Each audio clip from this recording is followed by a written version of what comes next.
Bonjour, bienvenue sur la chaîne Mordu de Manga.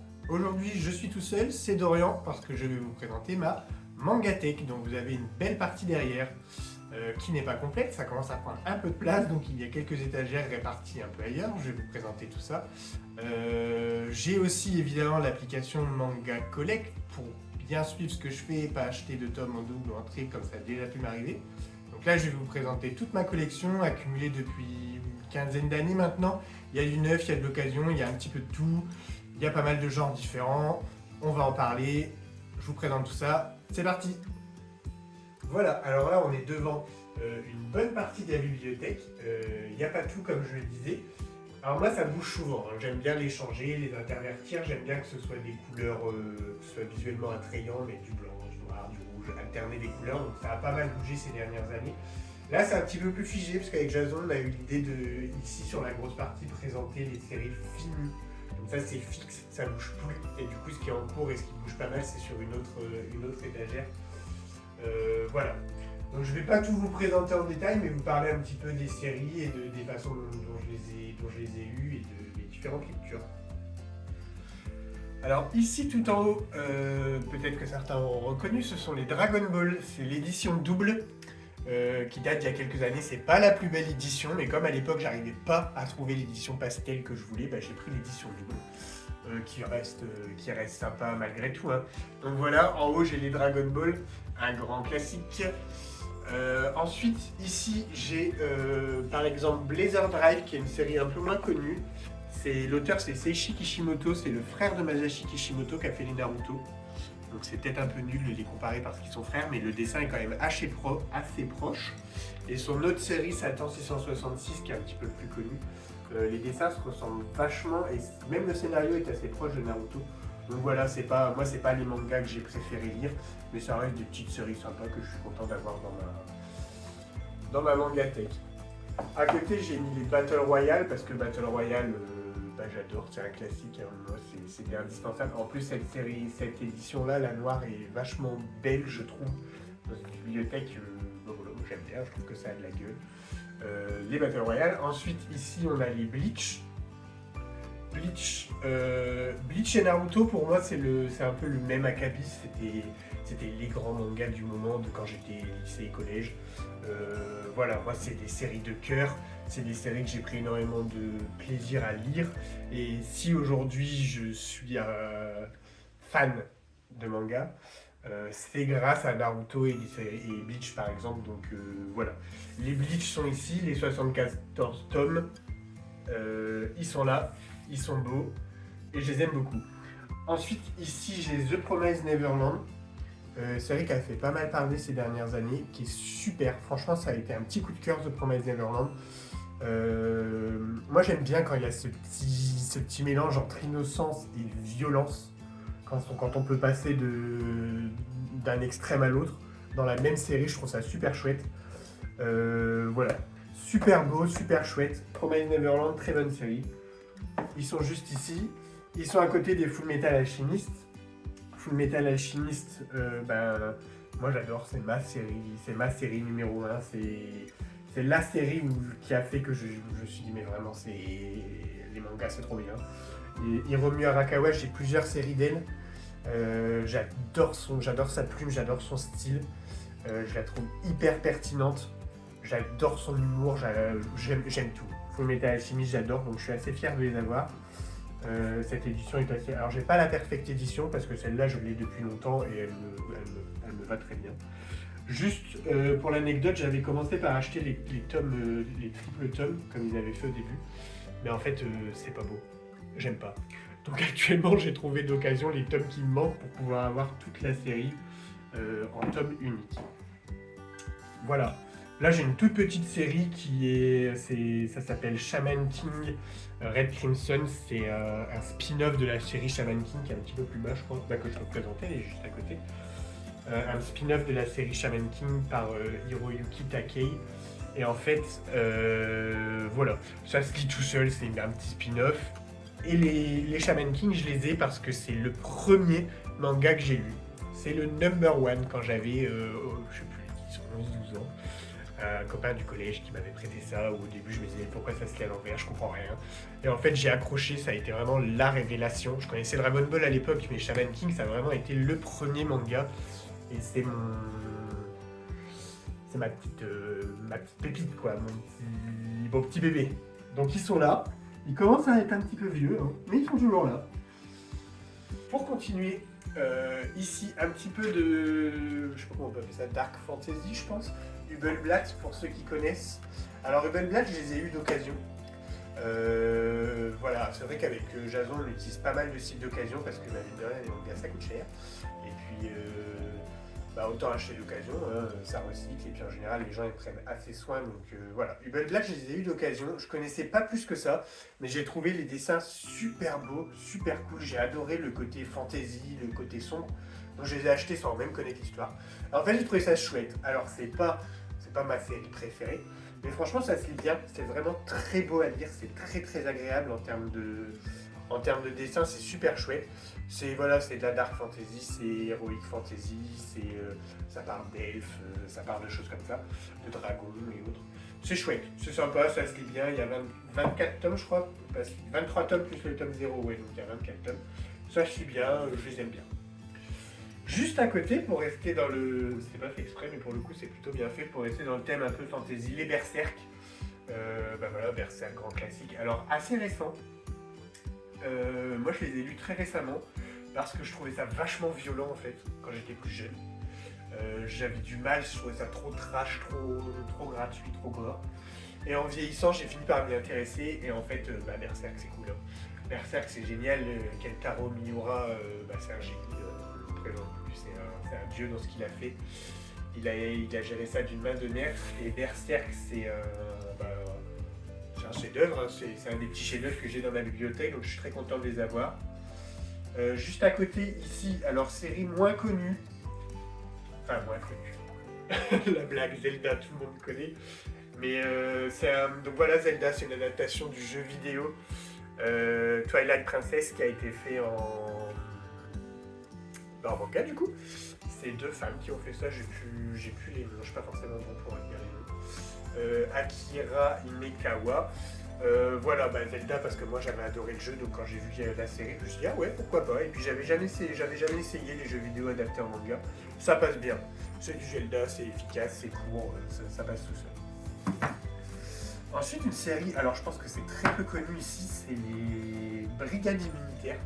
Ça existe il y a deux versions, il y a la version blanche et la version noire. Alors Brigade Immunitaire c'était mon dernier cadeau de Noël. Moi j'ai adoré l'idée, en fait, sans rentrer dans le détail de l'histoire, ça se passe dans un corps humain et en fait on suit les cellules du corps humain. Donc le héros c'est un globule rouge qui doit amener l'oxygène dans le sang et du coup il se promène un peu partout dans le sang, il rentre dans les différents organes et du coup il est accompagné par des globules blancs et il défend le corps humain. Donc ils sont attaqués par des virus, donc la grippe, le coronavirus, tout ça. Donc les gentils, c'est les cellules du corps humain et les méchants, c'est les virus. J'avais trouvé ça hyper chouette comme concept, je me suis dit pourquoi pas. Du coup j'ai lu la version black et c'est sympa, c'est original pour le coup. Là j'ai les Kenshin Vagabond, pareil que j'ai eu d'occasion. Je vais pas trop m'attarder dessus, Kenshin Vagabond, voilà, c'est un classique, ça se lit bien. Moi ça fait pas partie de mes gros coups de cœur, mais voilà, ils sont là quand même. Donc ici les Naruto, surplombés de quelques petits Pokémon. Donc les Naruto, ça rejoint ce que je disais tout à l'heure sur Bleach, c'est les mangas de cœur, c'est les premiers mangas qui m'ont fait aimer le genre, donc voilà, les Naruto sont là, les 72, Gara ici qui surveille bien. À côté on a l'attaque des titans c'est un pont. Alors pareil, moi j'ai eu du mal à me mettre dedans, les dessins j'aimais vraiment pas. Oh, je me disais, mon Dieu, c'est moche, que c'est moche. Et en fait, alors moi je suis pas très animé, je regarde très peu d'animé, mais pour le coup, j'ai découvert grâce à l'animé, et comme j'ai trouvé ça super chouette et que l'animé est très très lent à être diffusé, j'ai acheté les mangas. Alors oui, c'est vrai, en termes de dessin, c'est pas toujours très beau, mais ça s'améliore avec le temps, et l'histoire est tellement géniale que franchement, je les ai dévorés. Et pour l'anecdote, Jason les a lus en une semaine, je crois, 5 ou 6 jours. Voilà, donc l'attaque des titans, c'est un must-have, c'est chouette. Juste à côté, j'ai les Mar. Donc ça, c'est une série très peu connue, je pense. Mar, c'est complètement passé inaperçu à mon avis. Hein. C'est une série des années 2000-2010. Alors c'est en 15 tomes, ça se lit tout seul, c'est d'une simplicité enfantine. L'auteur, c'est Nobuyuki Anzai, qui a fait d'autres séries assez connues. C'est un petit jeune, un petit loser qui se retrouve dans un monde imaginaire où se mêlent réalité et conte. Et en fait, il va participer à un tournoi pour sauver le monde. C'est très simple, c'est mignon. C'est un shonen, c'est du combat pour du combat. Mais c'est sympa, franchement, quand j'étais jeune, je le lisais sans aucun problème et je prends toujours plaisir à les refeuilleter de temps en temps. C'est chouette. Alors ici, j'ai les Kiyo, Samurai Deeper Kiyo, qui pour moi est une super série. Alors Kiyo, pour l'anecdote, c'est le nom du groupe de musique Kiyo. Ils l'ont pris parce qu'ils étaient fans du manga Samurai Deeper Kiyo. Voilà. Donc c'est un manga qui s'est fini dans le début des années 2000. Akimine Kamijio, je crois que c'est une femme. Je crois que l'auteur est une femme, mais je suis pas sûr. Kiyo, c'est super. Déjà, c'est super beau. Je sais pas si je peux vous montrer rapidement. En termes de dessin, c'est vraiment super. C'est super juste. C'est vraiment un trait très précis. Visuellement, c'est très beau. Moi, c'est comme ça que j'ai accroché le visuel avant l'histoire. C'est vraiment, c'est canon quoi. Kiyo, c'est chouette. C'est une histoire de samouraï. C'est un samouraï qui a été retiré de son corps et qui souhaite retourner dans son corps. Le samouraï le plus fort de tous les temps qui veut retrouver son corps et du coup on suit sa petite quête. Voilà, les petits Kiyo, je suis content de les avoir. Je les refeuillette de temps en temps. Ça passe toujours bien. À côté, j'ai les Fairy Tail, les 63 tomes, plus le premier de Fairy Tail, la Quest qui m'avait été offert. Je les aime bien parce que déjà je les trouve jolis. Le fait qu'ils soient rouges, ça change. Donc je trouve que visuellement, ça claque, j'aime bien. Après Fairy Tail, moi c'est pas mon grand délire. Hein. Je les ai lus parce que c'était un peu une des séries du moment et que à force d'en entendre parler, je me suis mis dedans et aussi parce que j'ai trouvé une bonne occasion. Je vais pas mentir. Voilà, après l'histoire est un peu simpliste. Le pouvoir de l'amitié, voilà, tout le monde connaît.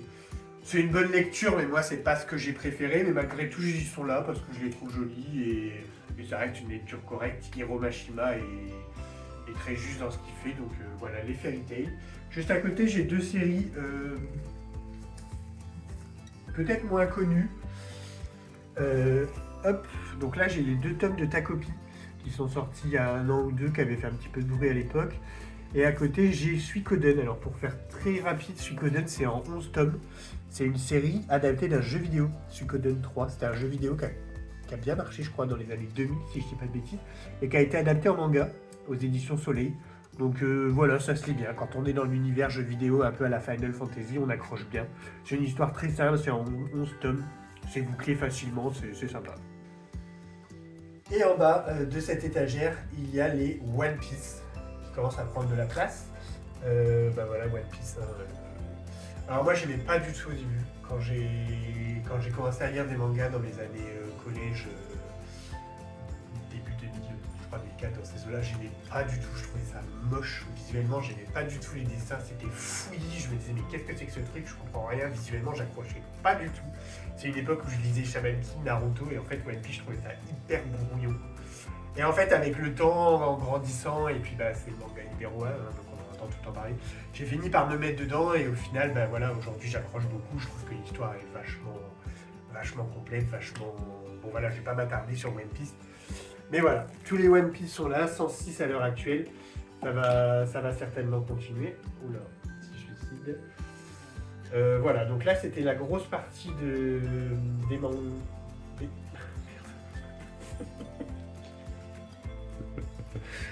Tu m'emmerdes! Donc ici, la suite.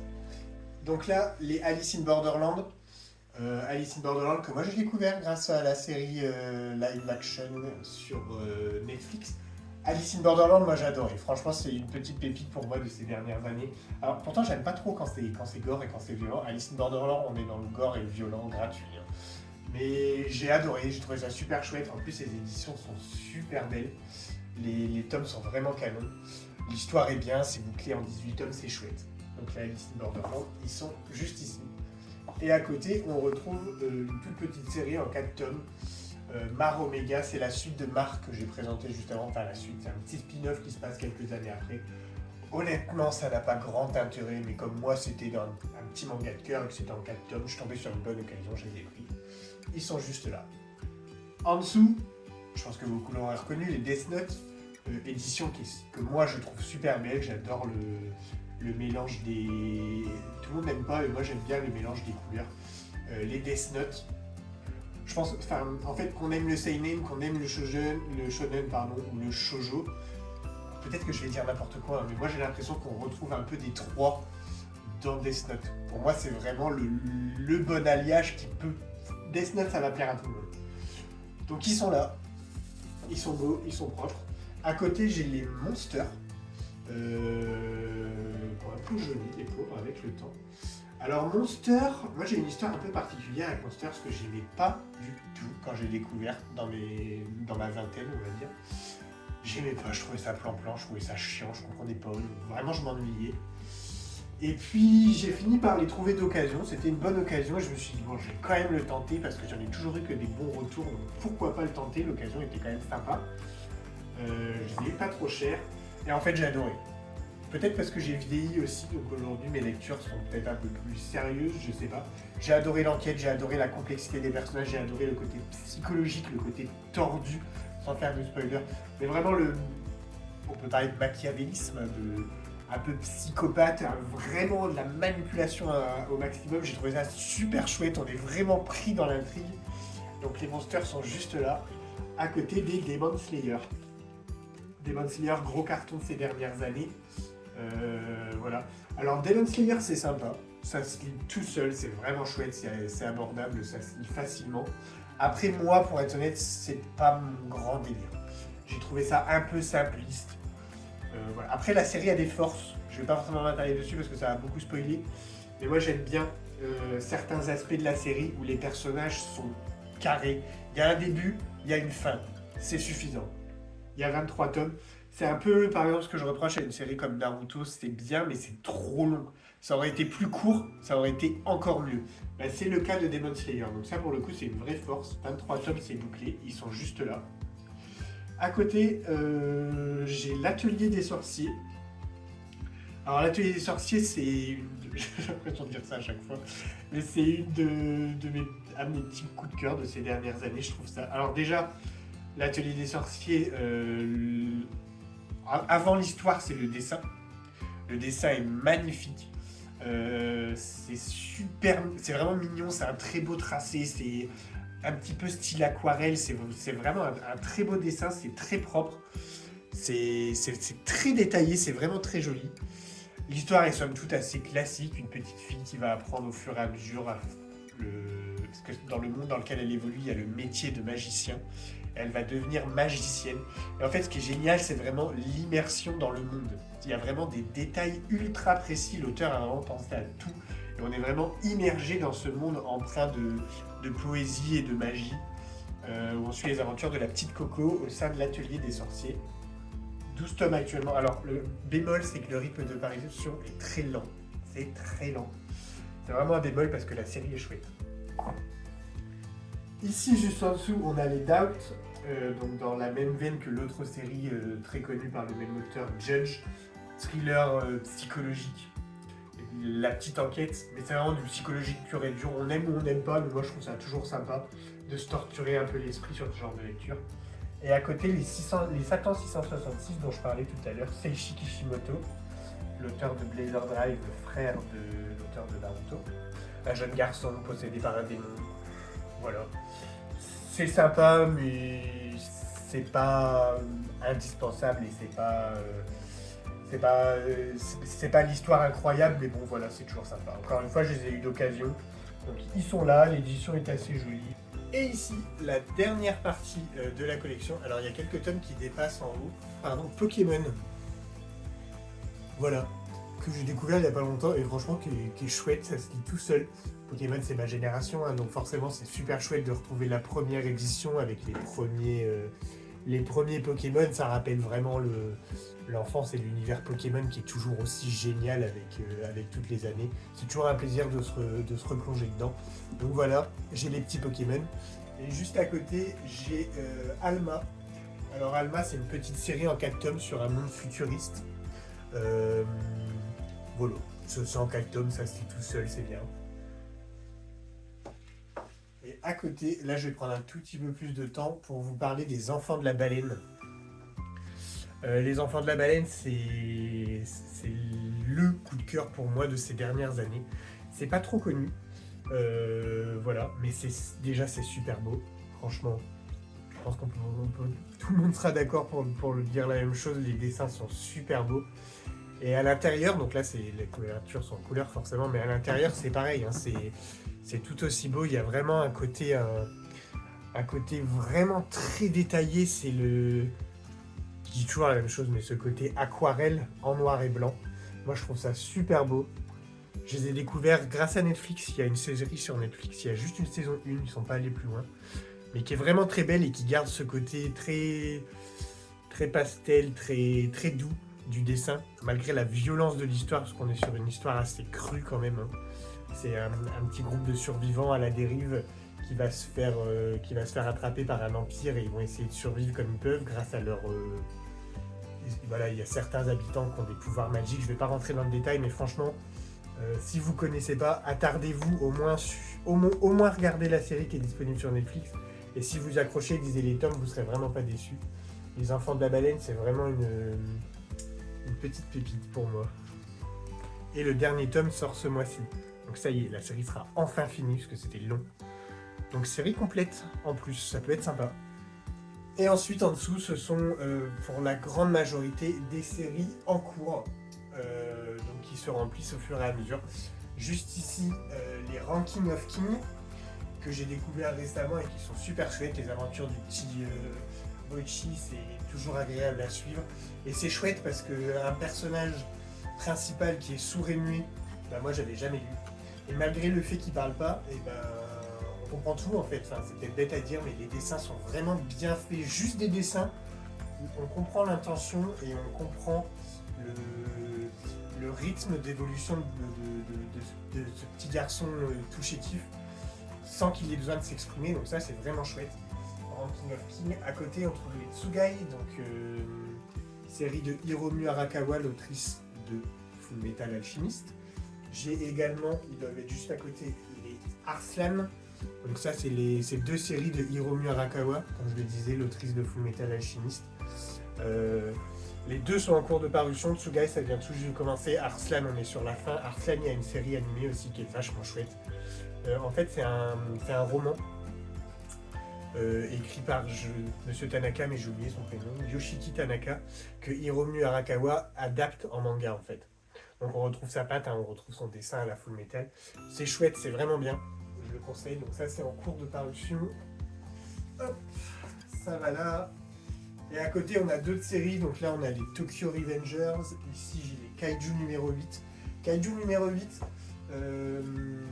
pareil, je pense que ça va cartonner dans les mois à venir parce qu'il y a un animé qui arrive sur 2024. Histoire somme toute très simple, hein, les kaiju qui attaquent au Japon et une branche de la police qui se crée pour les combattre. Franchement c'est chouette, c'est hyper dynamique, les dessins sont vachement vivants, vachement agréables à regarder. C'est simple, ça se lit tout seul. Donc ça c'était un petit plaisir, je suis toujours content quand il y a un tome qui sort. Ensuite ici j'ai les Noragami, donc pareil en cours de parution. Alors ça se lit bien, mais pour moi, à mon avis, c'est un petit peu mou. J'aime bien, c'est pas ce que je préfère, mais j'aime bien. Je le suis avec intérêt. Les Arslan dont j'ai parlé, ici les Tokyo Alien, pas trop connus, mais super chouette, Tokyo Alien. Une belle découverte sur ces dernières années. Je ne vais pas rentrer en détail sur le scénario, on est sur des aliens qui vivent à Tokyo, mais c'est chouette, c'est vraiment bien, il y a quelques twists sympas, bien pensés. Les deux personnages principaux sont deux garçons qui tournent un peu autour, on ne sait pas trop comment se passe leur relation, mais c'est attachant, les personnages sont attachants, l'histoire est chouette, les dessins sont très beaux. Voilà, il y a 5 ou 6 tomes, il y en a un qui apparaît bientôt là. Franchement c'est un plaisir, si vous ne connaissez pas, c'est une bonne découverte. Ici les My Hero Academia et les Black Clover, voilà, qui sont en cours de parution, donc ils ont leur place. My Hero Academia, on est sur la fin si je dis pas de bêtises. Black Clover, Black Clover aussi, je crois. Bon, je sais plus. C'est deux séries que je suis encore toujours avec intérêt, mais qui je trouve commencent un petit peu à s'essouffler. Donc c'est bien qu'on arrive vers la fin. Je suis toujours content quand il y a un tome qui sort, mais hâte aussi que ça se termine pour avoir la fin tout simplement.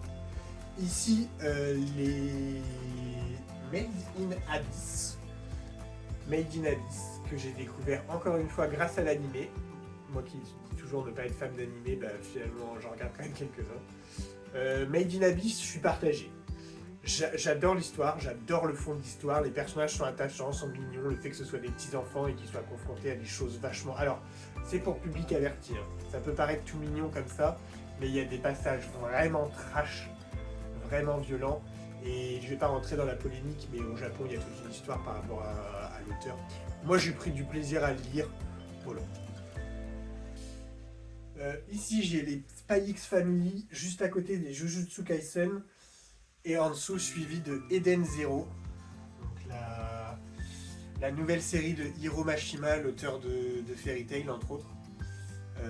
Eden Zero, ça se lit bien. Alors après, voilà, c'est du Hiro Mashima. C'est toujours les mêmes personnages, c'est toujours les mêmes références d'une série à l'autre. Mais pour le coup, j'aime bien. Le Eden Zero, ça se passe dans l'espace, dans des vaisseaux. Et j'aime bien ce côté un petit peu... un petit peu Star Wars, même si c'est pas ça, hein, mais le côté combat de l'espace, vaisseau intergalactique, tout ça, je trouve ça sympa. Hiro Mashima, c'est toujours cool à lire, donc voilà, les Eden Zero en cours, ça me plaît bien. Et les Jujutsu Kaisen, pour moi, il est temps que ça se termine. Vraiment. Peut-être un peu dur, mais j'aime bien. J'aime bien. Le style de dessin, c'est un peu brouillon pour moi, mais ça va. Par contre, l'histoire, là, ça s'étale, je commence à être perdu. À chaque nouveau tome, je suis perdu, les techniques de combat, les façons dont se déroulent les combats, ça devient vraiment fouillis pour moi. Donc, je pense qu'il est temps que ça se termine. Ensuite, j'ai différentes séries en cours. Donc, j'ai Le Roi des Lames, c'est une toute petite série qui est en train d'être parue, qui sera finie en 4 tomes, je crois. Voilà, qui se lit tout seul sur un personnage qui rentre dans les rêves des gens pour essayer de soigner la population d'une maladie un peu incurable. C'est sympa, ça se lit bien. À côté, j'ai Le Fossoyeur, une petite série finie en 4 tomes. Une petite série d'horreur. Alors, je dis pas beaucoup d'horreur, mais celle-là, elle est passée toute seule, c'est 4 tomes, c'est simple. À côté, j'ai les Final Fantasy Lost Stranger. Et en dessous, j'ai 2 séries finies. Les Judges, la suite de... enfin, pas du tout la suite, mais le même auteur que les Doubt que j'ai présenté un peu plus tôt. Et à côté, les Soul Eater. Alors, Soul Eater, c'est là où je vais peut-être me faire quelques ennemis. Moi, j'ai pas aimé du tout. J'ai pas du tout accroché. Alors, il y a quelques trucs cool. Il y a le personnage de Black Star est hyper drôle, hyper attachant. Les combats sont dynamiques, mais j'ai trouvé ça quand même vachement simple. Vachement simpliste et vachement presque enfantin en fait. Les personnages sont écrits, je trouve, pour certains un peu à la va-vite. On n'a pas vraiment le temps de s'accrocher à eux qui disparaissent déjà. L'histoire, elle a pas vraiment... Enfin, moi, j'ai pas trop accroché. Je pense que j'aurais aimé si je l'avais lu en étant jeune, dans mon adolescence, mais comme je les ai lus là, il n'y a pas longtemps, c'était un peu trop simple pour moi. Voilà, donc c'était la présentation de ma Mangatech. J'espère que ça vous a plu. N'hésitez pas à laisser en commentaire s'il y a si ça vous a donné envie de découvrir certaines séries, peut-être. Et puis si vous avez d'autres choses qui vous pensez pourraient compléter cette collection dans le style que je vous ai présenté. Je suis toujours preneur de nouvelles idées. Et puis à bientôt pour d'autres vidéos.